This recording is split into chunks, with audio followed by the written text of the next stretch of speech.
बीते दिनों बिहार सरकार के कृषि मंत्री सुधाकर सिंह ने इस्तीफा दे मारा है महागठबंधन की सरकार को।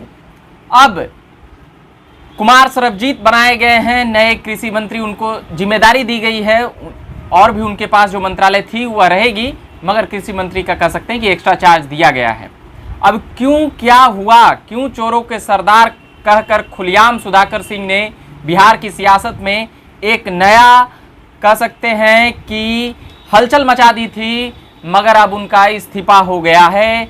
अब जिस प्रकार से बिहार सरकार में 2 महीने में 2 इस्तीफे हुए हैं, इसको लेकर केवल नीतीश कुमार को ही नहीं घेरा जा रहा है, इसको लेकर तेजस्वी यादव भी घिर रहे हैं। और सवाल यह भी उठ रहा है कि जगदानंद सिंह जिनके पुत्र हैं सुधाकर सिंह, अब जगदानंद सिंह की क्या स्थिति होगी, क्या पोजीशन होगा और क्या स्टैंड और क्या निर्णय होगा, इस पर भी विपक्षी कमेंट कर रहे हैं। मगर उससे पहले यह कहना होगा कि जिस प्रकार से सुधाकर सिंह ने मंत्री पद का लालच न रखते हुए कह सकते हैं कि उससे पहले, इस्तीफे के पहले वह क्या कहे थे, जिस प्रकार से किसानों ने जब सवाल खड़ा की थी बीज के ऊपर, खाद के ऊपर, और चोर कह रहे थे मंत्रालय को, सुधाकर सिंह ने साफ कह दिया कि यहाँ पर सभी चोर हैं और मैं चोरों का सरदार। उसके बाद बात आता है अधिकारियों का, अधिकारियों को सीधे जूता से मारने की बात करते हैं सुधाकर सिंह। उस वक्त कई विपक्षी पार्टियों ने निशाना बनाया और कहा कृषि मंत्री की मनोस्थिति ठीक नहीं है, कृषि मंत्री बहकी हुई बातें कर रहे हैं और अब अधिकारी पदाधिकारियों की कुछ चलने उलने वाली नहीं है। मगर भ्रष्टाचार के ऊपर जो पिछले कृषि मंत्री का जो स्टैंड रहा और जिस प्रकार से खुलेआम जो कहने की हिम्मत जुटाई, वह शायद ही किसी नेता ने अब तक पिछले 17 सालों में इतनी हिम्मत कभी दिखाई हो कि यहाँ भ्रष्टाचार हो रहा है और मैं चोरों का सरदार हूँ और अधिकारियों अगर पैसा मांगे तो जूता से पीटिए। बीज निगम का अब खुलासा कर रहे हैं सुधाकर सिंह। वह छोड़ने के बाद बीज निगम पर वह कितने रुपए में पैकेट आती है और कितने रुपए में बिकती है, खाद की भी स्थिति, कालाबाजारी सबको पता है। जो किसान हैं वह लगातार कृषि मंत्री के ऊपर बहुत कुछ कह रहे थे। सुधाकर सिंह ने 1.5 महीने के इस कार्यकाल में न केवल नीतीश कुमार का पोल खोला, बल्कि बिहार के उन तमाम सिस्टम के ऊपर भी एक सवाल खड़ा किया है कि और भी मंत्रालय में ऐसे होते हैं और होते होंगे, उस पर भी प्रश्नवाचक चिन्ह लगाया है।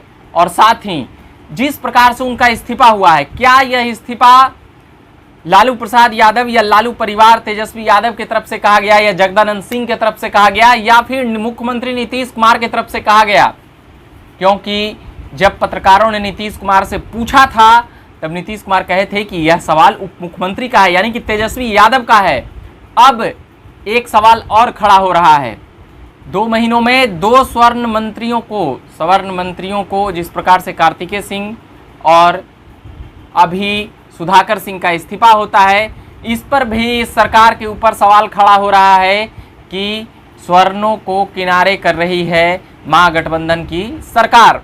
तो ये तमाम बातें अभी वर्तमान में खड़ा कर रही है महागठबंधन के ऊपर भी और बिहार में भी सियासी उठापटक और भ्रष्टाचार के सबसे बड़ी बात और सबसे बड़ी सवाल जो बनकर उभरी बिहार में पिछले 1.5 महीने में।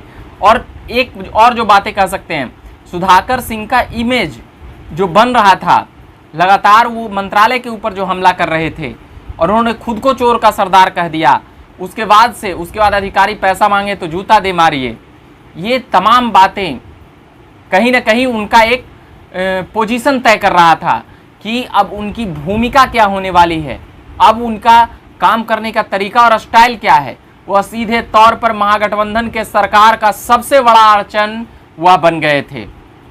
यह भी एक कारण रहा और उन्हें कुछ सुनाया गया या फिर उनके ऊपर टोका टिप्पणी की गई। उन्होंने मंत्री पद का कोई लालच नहीं, वह चाहते तो उनके पिताजी यहाँ प्रदेश अध्यक्ष थे, अभी हैं पिछले 3 सालों से, और अभी वर्तमान में भी चुनकर आए हैं आरजेडी में, लंबा मंत्रालय खींच सकते थे, मगर उन्होंने एक मानक तय किया है। इसके लिए वह एक बधाई के पात्र हैं कि उन्होंने ये इस बात को कबूला इतनी साफगोई से कि यहाँ पर भ्रष्टाचार है, यहाँ पर बीज निगम में काफी करोड़ों का कालाबाजारी हो रहा है, अधिकारी पैसा मांगते हैं तो जूता मारिए, ये आदमी ऊब कर बोलता है। सुधाकर सिंह ने यह साबित कर दिया कि राजनीति केवल संख्या बल और राजनीति केवल अपने सत्ता में रहने के लिए नहीं होती है। एक मानक होता है राजनीति का, गलत और सही पर आप फैसले नहीं ले सकते हैं, तो उस पर क्या कुछ निर्णय किया जाए या लिया जाए उसमें वह लालच में नहीं पड़े। वर्तमान सरकार को जहां तक हो सका सुनाया, घेरा और उसके बाद इस्तीफा दे दिया। मैं बना रहूंगा बिहार की तमाम सियासत से जुड़ी हुई खबरों को लेकर। मेरा नाम हुआ रविकांत, आप बने रहे झकास भारत के साथ। अभी अगले भाग में सुनाएंगे कि किस प्रकार से बिहार में उपचुनाव में किन किन सीटों पर होनी है और वो तमाम बातें। अभी के लिए धन्यवाद।